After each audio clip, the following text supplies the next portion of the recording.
Assalamualaikum warahmatullahi wabarakatuh. Ya, kali ini saya dapat servisan Vivo V17 Pro ya teman-teman. Ya, menurut keterangan dari user, handphonenya mati tiba-tiba ya.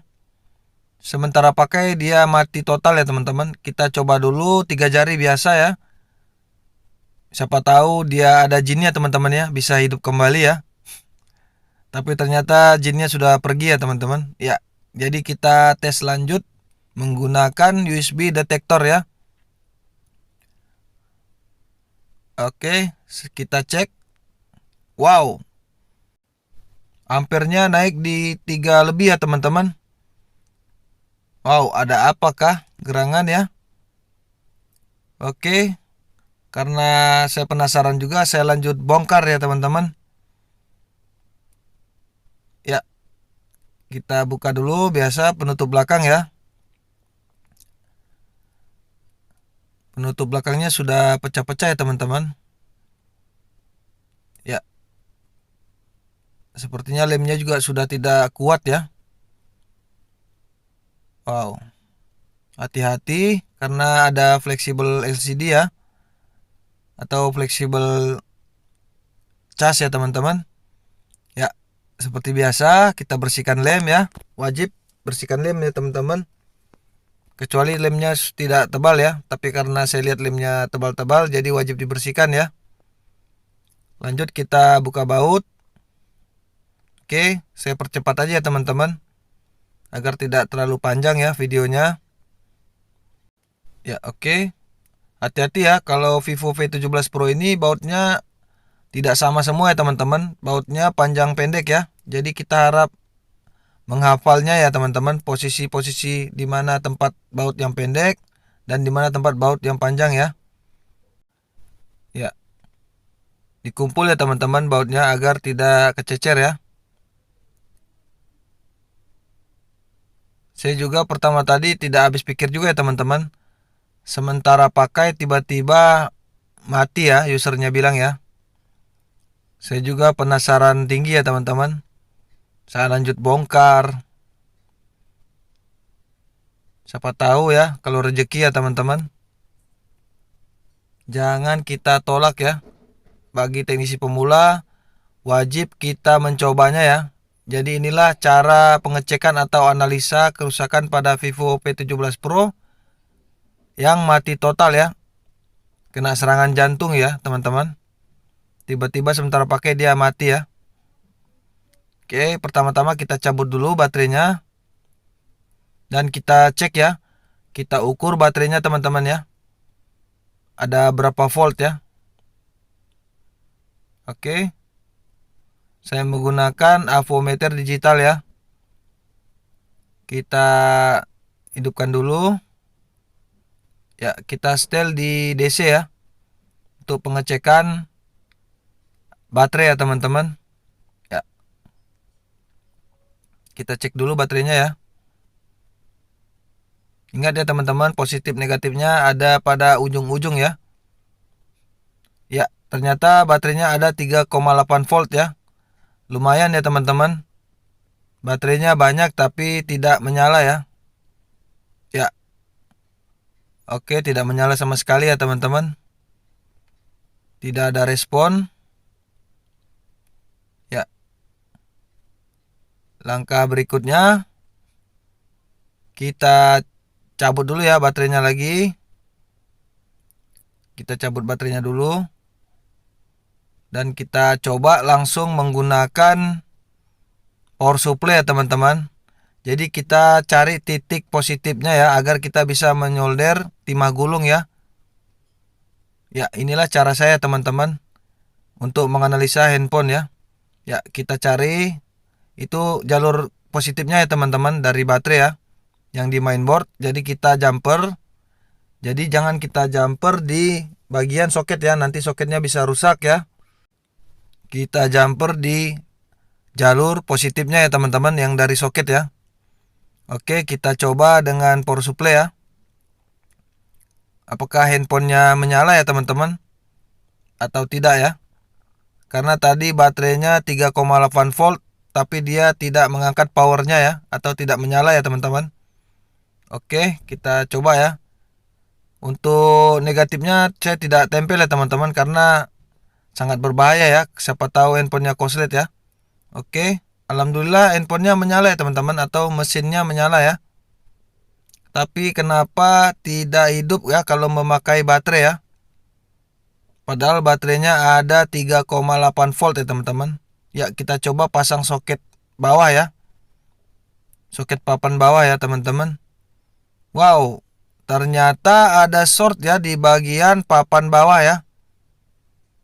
Ada short ya teman-teman. Kalau kita pasang soket papan bawah atau fleksibel papan bawah ya, papan cas, dia short ya sebelum on ya teman-teman. Dan kita coba cabut. Apakah dia masih short ya? Oh, ternyata tidak short ya teman-teman. Dan kita pasang kembali ya, kita cek lagi, kita cabut yang soket sebelah ya. Apakah soket sebelah juga ikut short ya? Oh, ternyata cuma soket kanan ya teman-teman. Cuma soket di kanan yang short ya teman-teman. Ya, kita pasang lagi soket kiri. Kita coba. Oh, ternyata tidak short ya soket bagian kiri. Ternyata yang short itu di bagian kanan ya. Itu di bagian beki ya teman-teman. IC bekinya ya untuk pengecasan ya. Jadi kita cabut semua dulu. Ya, cabut dulu baterai. Fleksibel tidak usah dicabut ya teman-teman. Kita cuma cabut bagian papan casnya ya, atau papan bawahnya ya. Ya, kita cabut semua soket-soketnya, soket LCD, soket fleksibel cas, semua kita cabut ya teman-teman. Kita cek dulu ya bagian papan bawah ya. Untuk tipe V17 Pro, slot SIM-nya di bagian bawah ya teman-teman. Ya, kita cabut dulu soket atau pelindung soket ya. Kita cabut dulu pelindung soket yang di bagian LCD ya, soket LCD ya. Ya, kita lanjut. Buka semua ya teman-teman soketnya, dan kita harap periksa baik-baik ya. Dan kita mencongkelnya atau mencabut soketnya, hati-hati ya teman-teman, jangan sampai merusak fleksibel pada LCD ya. Oke, kita cabut dulu kartunya. Wow, saya salah lubang ya teman-teman. Haha. Sorry teman-teman. Karena saya tidak bisa melihat terlalu ini ya teman-teman, karena ada kamera ya di depan saya ya. Oke. Kita cabut semua soket, kita angkat pelan-pelan. Kita periksa dulu ya. Ya. Itu bagian SIM card di belakang ya teman-teman. Jadi kita aman ya untuk mencabut kaleng di bagian bekinya ya teman-teman. Tidak ada karet-karet lagi ya, sudah terlepas semua ya. Jadi kita cabut di kaleng beki ya, atau pengaman beki ya teman-teman. Oke, kita sediakan alat tempurnya. Dan jangan lupa berdoa ya teman-teman. Karena kita tidak mempunyai papan bawah ya, jadi kita mau usahakan tanpa diganti ya teman-teman. Kita coba dulu ya. Insya Allah ya teman-teman, mudah-mudahan rezeki kita ya. Ya. Ingat teman-teman ya, kalau jepitnya mesti kencang ya. Jangan sampai dia kendor ya. Nanti sewaktu kita mengangkat kalengnya, dia tidak terlepas ya dari penjepit mesin ya teman-teman. Jadi kita ngecek harus kuat ya. Ya, oke, lanjut kita blower. Kita angkat ya kalengnya. Terserah mau menggunakan pinset atau cutter ya teman-teman. Mana enaknya teman-teman ya kerja ya. Awas jangan sampai menyentuh komponen-komponen yang ada pada pinggiran kaleng ya, atau pengaman IC ya teman-teman. Jadi kita pastikan kita mengangkatnya jangan sampai tersentuh komponen lain ya. Harap pelan-pelan ya teman-teman. Ya, hati-hati aja teman-teman. pelan-pelan, jangan sampai menyentuh komponen yang ada di dalam kaleng ya. Oke. Ya, lanjut kita dinginkan dulu ya, biasa ya. Lanjut kita cek menggunakan dioda mode ya. Kita setel di dioda mode. Kita untuk pengecekan kita cek di kapasitor besar ya teman-teman. Di kapasitor yang besar-besar dulu ya. Ya, di kapasitor besar dan di lilitan ya. Kita cek semua ya teman-teman. Kita cek ada 4 buah ya, kapasitor besar dan lilitan 1 ya. Jadi kita cek semua ya teman-teman. Apakah ada hambatan yang atau jalur yang tidak sampai 100 ya. Ya, kalau 400 itu normal ya teman-teman.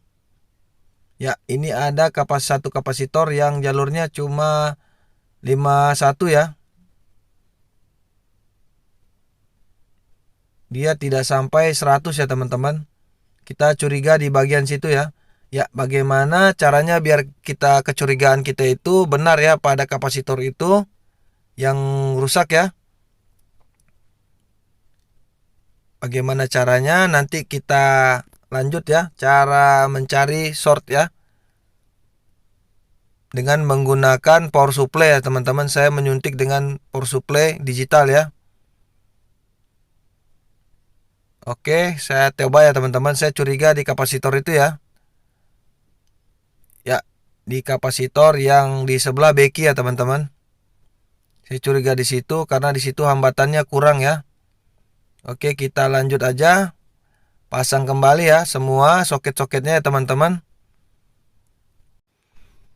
Oke, kecuali soket LCD ya, ndak usah ya. Cuma bagian pengecasan ya. Kita pasang ya teman-teman. Bagian soket LCD dan sidik jarinya ya, tidak usah dipasang ya teman-teman.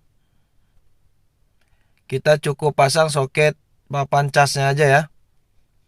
Ya, kita pasang. Karena kita mau lihat ya, apakah benar ya kecurigaan kita pada kapasitor itu ya teman-teman. Ya, kalaupun dia korslet atau short di beki, kita wajib ganti ya teman-teman. Ya, jadi ginilah ya cara analisa saya teman-teman. Untuk kerusakan Vivo V17 Pro short sebelum on ya. Oke, kita coba dulu di 2,8 volt ya teman-teman. Kalau untuk mencari short di bagian papan bawah, seandainya shortnya kita belum dapat ya untuk di 2,8, kita bisa tambah ya ke 4,0 ya teman-teman. Kalau untuk bagian bawah tidak apa-apa ya, kecuali di bagian mainboard ya. Atau pada mesin atas tidak boleh kita menggunakan 4,0 ya teman-teman. Itu minimal dia, maksimal dia 2,8 ya teman-teman. Agar tidak mengimbas ke CPU ya sewaktu kita menyuntikkan tegangan ya. Oke, kita suntik dulu di 2,8. Apakah dia ada tanda-tanda ya teman-teman? Ya, belum terlihat ya. Kita tambah di 4,0 ya teman-teman. Dan kita kasih thinner lagi ya, tapi thinnernya tidak usah terlalu banyak ya teman-teman. Hanya basahi di ujung jari ya. Ya, karena bisa masuk di LCD nantinya ya. Berbahaya teman-teman. Jadi kita wajib cuma di ujung jari saja ya. Kita cuma kasih basah aja ya teman-teman. Ya, itulah dia ya. Berarti memang short di kapasitor yang kita ukur tadi ya teman-teman. Yang nilai hambatannya tidak sampai 100 ya. Hanya 51 ya teman-teman. Ya, kita coba buang dulu ya. Apakah benar ya? Ya, inilah teknik dasar saya teman-teman. Cara menganalisa handphone yang mati ya. Atau yang mati total ya.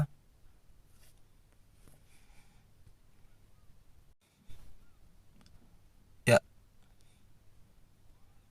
kita cabut dulu ya kapasitor yang short tadi ya teman-teman. Mudah-mudahan bekinya tidak short ya, cuma kapasitornya aja teman-teman.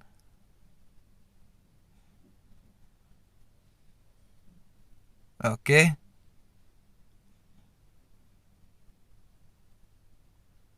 Maaf ya teman-teman, saya belum mempunyai kamera ya yang untuk bisa lihat lebih dekat lagi ya teman-teman.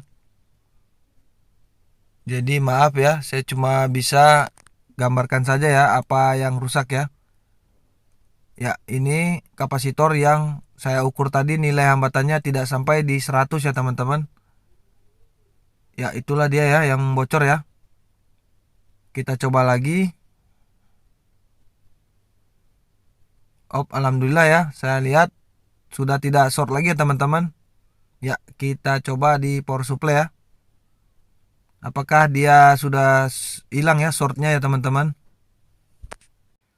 Ya, seperti saya bilang tadi ya teman-teman, kalau di 2,8 dia tidak berasa ya atau tidak ketahuan ya shortnya di mana, kita bisa nambahnya di 4,0 ya. Itu maksimal ya teman-teman. Untuk bagian papan cas bawah ya V17 Pro ya. Kalau untuk bagian mesin tidak boleh ya teman-teman. Itu maksimal 2,8 ya. Kecuali kita memakai MBR ya teman-teman. Ya. Kita coba dulu. Kita pasang semua ya soket-soket LCD ya. Soket LCD, soket bagian bawah kita pasang semua. Kita tes ya teman-teman. Apakah dia mengeluarkan gambar ya. Ya alhamdulillah ya shortnya udah hilang. Oke, kita coba. Alhamdulillah ya teman-teman. Berarti kerusakan pada Vivo V17 Pro short sebelum on ya. Untuk bagian papan bawah ya atau papan cas. Itu kerusakannya pada kapasitor di samping IC beki ya teman-teman.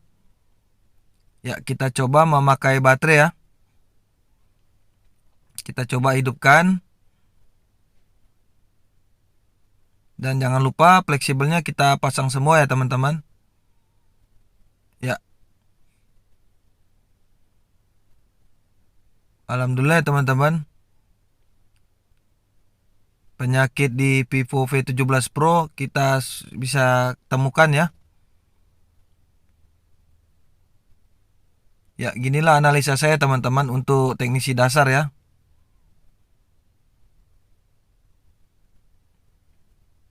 Ya. Kita pasang semua soket agar kita bisa cek ya apakah handphonenya normal ya teman-teman. Alhamdulillah ya teman-teman. Pakai baterai pun sudah menyala ya. Tadi sebelumnya tidak menyala ya teman-teman. Dan kita tes pakai USB detektor juga naik di 3 ampere lebih ya teman-teman. Oke. Kita tunggu dia loading ya. Alhamdulillah ya teman-teman. Rezeki juga ya teman-teman. Kalau rezeki itu tak kemana ya teman-teman. Ya, udah kelihatan ya pemilik handphonenya ya. Ada kumisnya ya. Hahaha. Oke. Alhamdulillah kita tidak disulitkan ya untuk mengerjakan Vivo ini ya teman-teman atau handphone ini ya. Jadi kita diberi kemudahan ya. Makanya teman-teman ya sebelum kita mengerjakan sesuatu itu kita mesti berdoa ya teman-teman. Apapun hasilnya kita wajib berdoa dulu ya.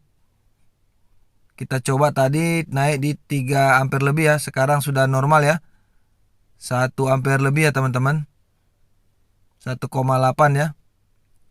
Alhamdulillah sudah normal semua ya. Ya, dia ngecas juga bagus ya teman-teman. Alhamdulillahirobbilalamin ya. Dan kita coba posisi mati ya teman-teman. Tadi kita cas posisi hidup ya. Kita coba posisi mati ya. Posisi off. Alhamdulillah ya dia sudah normal ya teman-teman. Oke. Jadi cukup sampai di sini dulu ya teman-teman. Jadi itulah kasus Vivo V17 Pro dicas naik 3 ampere lebih ya teman-teman. Dan setelah kita cek pakai power supply short sebelum on ya. Sebelum on dia short ya. Terima kasih ya teman-teman. Assalamualaikum.